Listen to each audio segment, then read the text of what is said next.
Hello there, friend. My name is Lou Redman. I'm a meditation teacher, soul work coach, and mentor to up-and-coming meditation teachers and coaches. And today's video is going to be on how do you handle negative feedback, criticism that you receive on Insight Timer and maybe on social media or beyond. And before I get into it, I know my background says that I read a lot of books. I'm just kidding. It may say that, but my partner, she's in my office, and so I'm doing this video from here. And leave a comment. Don't leave a negative comment, as we'll talk about today, around if this is too busy or if it seems too arrogant to try to say unconsciously how many books I read. All right, let's get into the video. Number one, on how to handle negative criticism on Insight Timer and for your work. Really, this is the foundation for your work, something that I want you to continue to repeat to yourself every day. And that is, you are not your work. Your work may come through you. It may have a piece of you in it, but it is distinctly separate from you. So you have your humanness and you have your work. And the issue is that so often when someone says something negative about a meditation, we think that they're saying something negative about us. Don Miguel Ruiz, which you're probably familiar with, the 4 agreements, don't take things personally. They are not making a comment about your humanness, about your self-worth, about who you are. They might not like it, but that doesn't mean they don't like you. And so really understanding that whatever you create is not you. This helps us have a healthy separation and attachment and allows us to create with a lot more freedom. So you are not your work. Number 2, you are not for everyone. Everyone is not supposed to like you. If you are being liked by everyone, then you're probably not standing out in a way that is really, really resonating in a strong way. That it's actually okay to not be for people. This is why you always hear about in this industry of finding your niche, speaking to the person that you're really speaking to. Because if you can speak to them clearly, that also means that you're not speaking to other people. I don't know if you know the band Phish, but Phish can sell out Madison Square Garden for 12 nights in a row. It's incredible.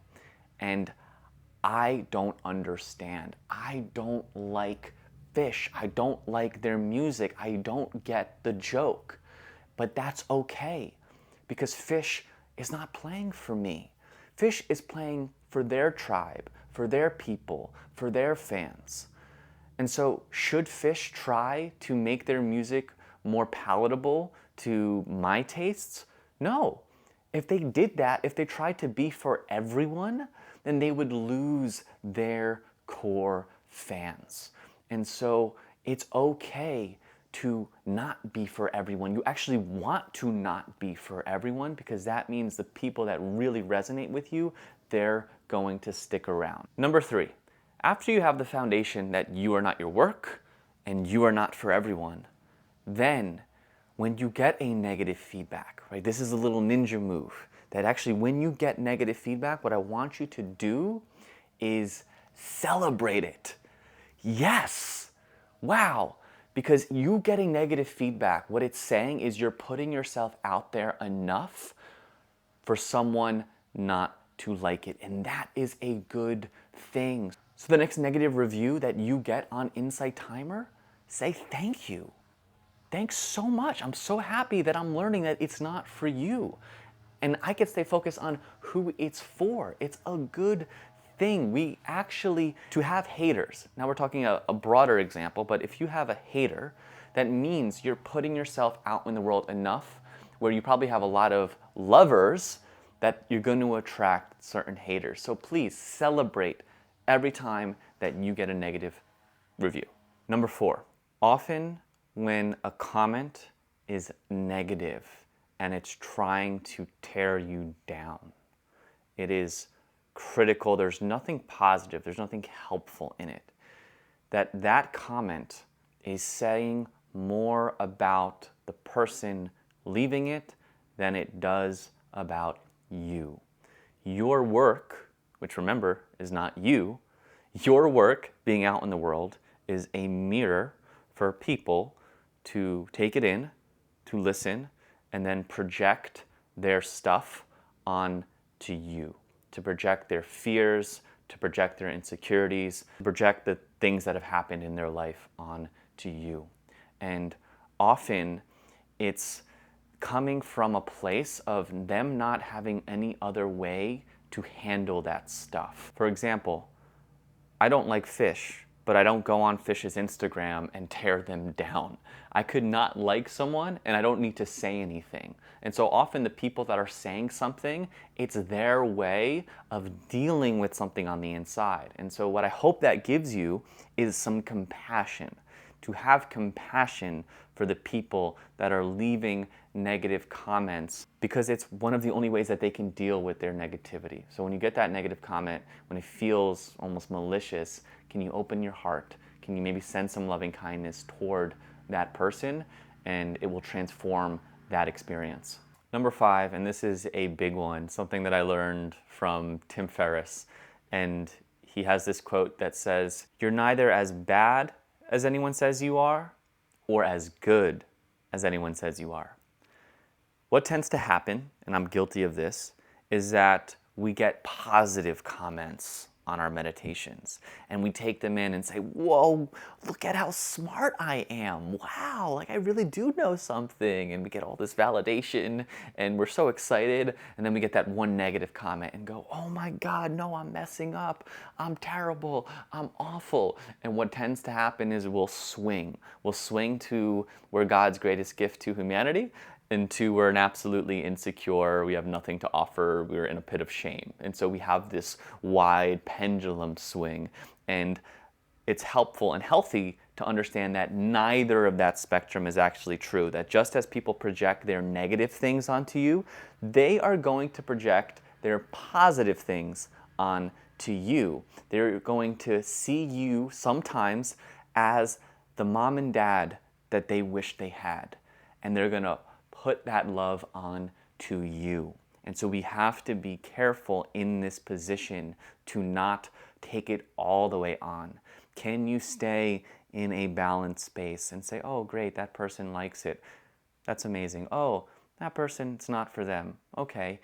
And stay in this kind of balanced place. And this will help you so much let go of the attachment to either of it so that you can just create. And that's where your power really lies. You're neither as bad as anyone says you are, and you're neither as good as anyone says you are. Number 6, and this is getting more into feedback. So the difference between criticism and feedback. Criticism doesn't have any intention to try and better the track or the meditation or you.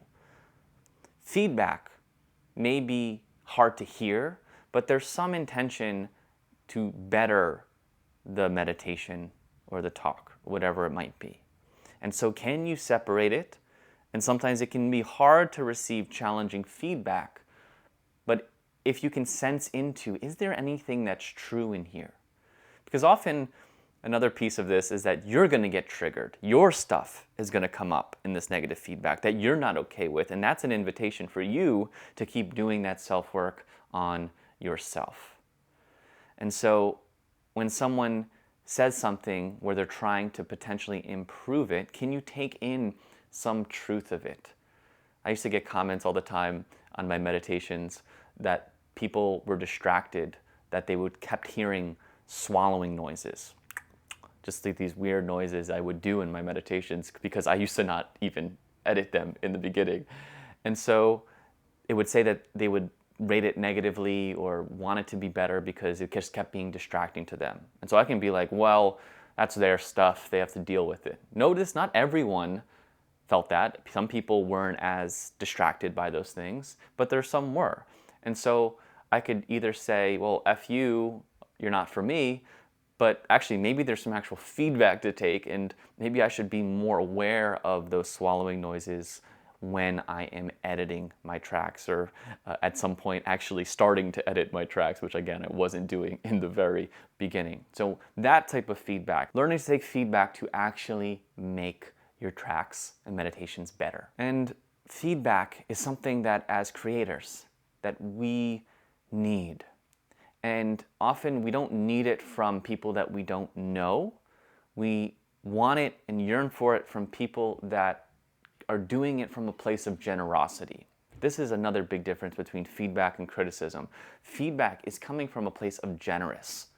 That it's actually easier often to not say anything to someone who I think I can give positive feedback to. But it takes a little bit of courage, of opening to actually share that with someone.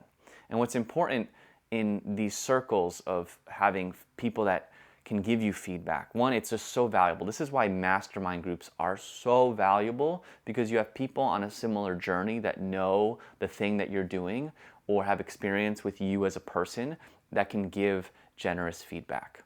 If you are going to give feedback or receive feedback, I find something that's really helpful is having consent. And so sometimes we don't want or need feedback on something because we didn't ask for it. And so I have a friend, Darius Bashar, who I have interviewed here on this channel. You can search. He's an amazing creator. He actually has a beautiful YouTube channel called Artist Morning and runs an awesome community over there.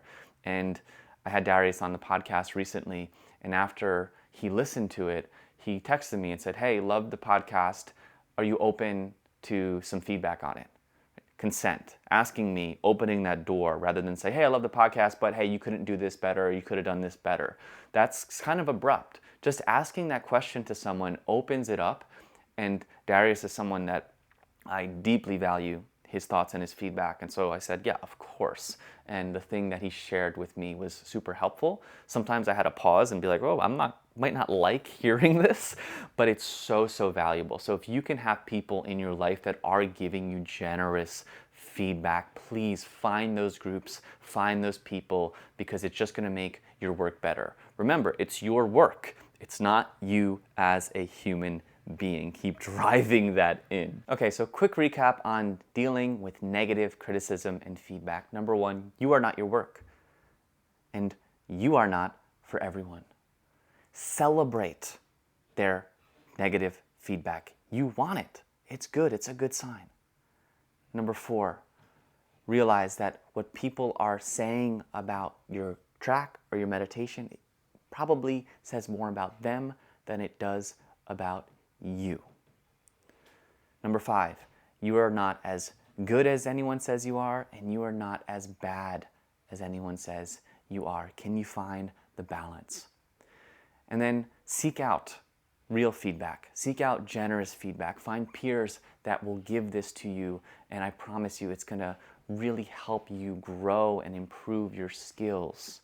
Not improve who you are as a human, improve your skills, improve your work, and continue to grow in your journey. I hope you found some of that helpful. If you did, please like the video, leave a comment, subscribe to the channel, and let me know. I love getting a chance to share with you, and I'll be sharing more of these videos upcoming. And if you are a meditation teacher or coach or guide, and you're wanting to improve your skills at creating guided meditations so that maybe people say less negative things. Just kidding. Maybe people might say more negative things because you're actually taking more chances. I have an awesome free course called Meditation Script Mastery. It will help you create unique meditations that are powerful, evocative, and really make a connection with the people that you're meant to serve. It's absolutely free. You can check that out in the description below. Thank you so much for watching, and I'll see you soon.